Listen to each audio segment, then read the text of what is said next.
Дархуул аймгаас төр түмнийхээ итгэлийг даан сонгогдсон улсын хурлын гишүүд тойрогтой ажиллаж байна. Тэд иргэдтэй хийх уулзалтынхаа хүрээнд 6 дугаар сарын 12-ны өдөр эрүүл мэнд, нийгмийн даатгалын хилтэс, мэргэжлийн хяналтын газар, татврын хилтэс зэрэг төрийн байгууллагуудын ажилтан албан хаагчдтай уулзаж нийгэм эдийн засгийн байдлыг тогтвортой болгох, сайжруулахын тулд засгийн газраас хэрэгжүүлж буй ажлуудыг танилцуулахын зэрэгцээ ерөнхийлөгчийн сонгуульд Монгол Ардын намаас нэр дэвшиж буй Мие гомбын инх болдын өнгөрсөн хугацаанд хийж хэрэгжүүлсэн ажил болон нэр дэвшигчийн сонгуулийн мөрийн хөтөлбөрийг танилцуулж сонирхсан асуултанд хариулт өгсөн юм а. Монгол Ардын намаас ерөнхийлөгчийн сонгуульд нэр дэвшигч Мие гомбын инх болд нь мөрийн хөтөлбөртөө төрийн албан оновчтой, бүтэцтэй, мэрэгсэн чадварлаг хариуцлагатай, тогтвортой ажиллах нөхцөлийг бүрдүүлэх эрхцэн орчныг сайжруулна хэмээжээ. Тиймээс уулзалтанд оролцсон төрийн албан хаагчдын зүгээс тэнцвэртэй, хариуцлагатай, тогтвортой төрийг бий болгоно гэдэгт итгэлтэй байна гэлээ. Монгол Ардын нам ерөнхийлөгчийн сонгуульд ялахыг хүртэл болголгүй улс орныхоо эрх ашгийг энэ тэргуунд тавьж олон улсын валютын сантай хамтрах шийдвэрийг гаргасан нь эхнээсээ үр дүнгээ өгч байгаа тухай улсын хурлын гишүүн Бат Төмөр мэдээлсэн юм.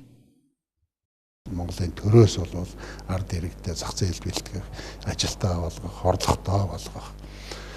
За тэгээд гол хүнсний нэрийн бүтээгдэхүүнийг одоо Монголдо үйлдвэрлэх, импорт орлсон бүтээгдэхүүнийг үйлдвэрлэж байгаа хүмүүсийг дэмждэг. За энэ саяхан бол яг бид бас 1.5 тэрбум төгрөгөөс хойш борлуулалтын орлоготой жижиг аж ахуйн нэгжүүдийн хувьд бол 90% буцааж өгөх хууль гаргацсан байна.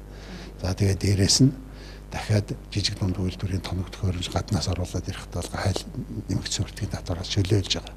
Ийм арга хэмжээ авсны үндсэн дээр Монголд бол юу гэхээр бодит өөрчлөлтүүд гарч байгаа. Өнөөдөр инфляц бол 2%. Үндгүүдэл гэсэн үг шүү дээ. Инфляц гэдэг байна. Тэгэхээр үндгүүдэл 2% байна гэдэг чинь бол их зөв зах хэвээр бодлого явж байна гэж.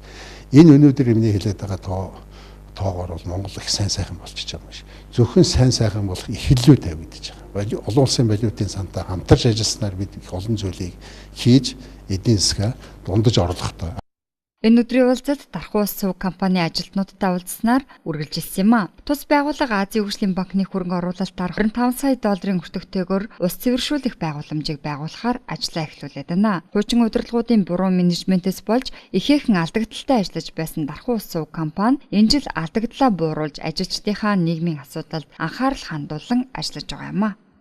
Ус сувг маань бол төрийн байгууллага. За төрийн байгууллагууд дээр одоо байдаг энэ цалин нийгмийн хангамжийн асуудал бол заашгүй тавигдж байгаа өнөөдөр бас тулгымцсан асуудал. За сүүлийн жилүүдэд сувгийн байгууллагын одоо буруу менежментийн үйл ажиллагааны болоод их хэмжээний алдагдлалд орсон байгаа. За эхний ээлжинд энэ алдагдлаа бууруулах тал дээр одоо өнгөрсөн жил жишээнд 1.5 тэрбум төгрөгийн алдагдлалтай ажилласан байна. Энэ жил алдагдлаа бууруулаад 500 сая төгрөгийн хэмжээнд оруулах. За тэгээд үнэтэй зэрэгцээд одоо ажилчдынхаа цалин хангамжийг нэмэгдүүлэх тал дээр одоо шинэ удирдлагууд нь сайтар ажиллаж байгаа. За орон нутгийн удирдлагууд чинь дээр анхаарч ажиллаж байгаа улсын хурлын зүгээс за энэ төсвийн байгууллагууд дээр одоо ажилчдын цалин усыг нэмэх нийгмийн хангамжийг одоо анхаарах тал дээр бид нар маш сайн хамтарч ажилланаа. Дархуул сувг компани ажилтан албан хаагчид Монгол улсын ерөнхийлөгчөд нэр дэвшиж буй Мие гомбын инх болдыг нийгэм эдийн засагт чиглэсэн бодлогоос гадна байгаль орчноо хамгаалах асуудал буюу усны их ундрагыг хамгаалах, нөөцийг нэмэгдүүлэх, хүн амыг шаардлага хангасан усаар хангах, агаар хөрсний бохирдлын хор нөлөөллийг арилгахад зөв бодлого шийдвэрийг гаргах итгэлтэй хүн хэмээн үнэлж байлаа.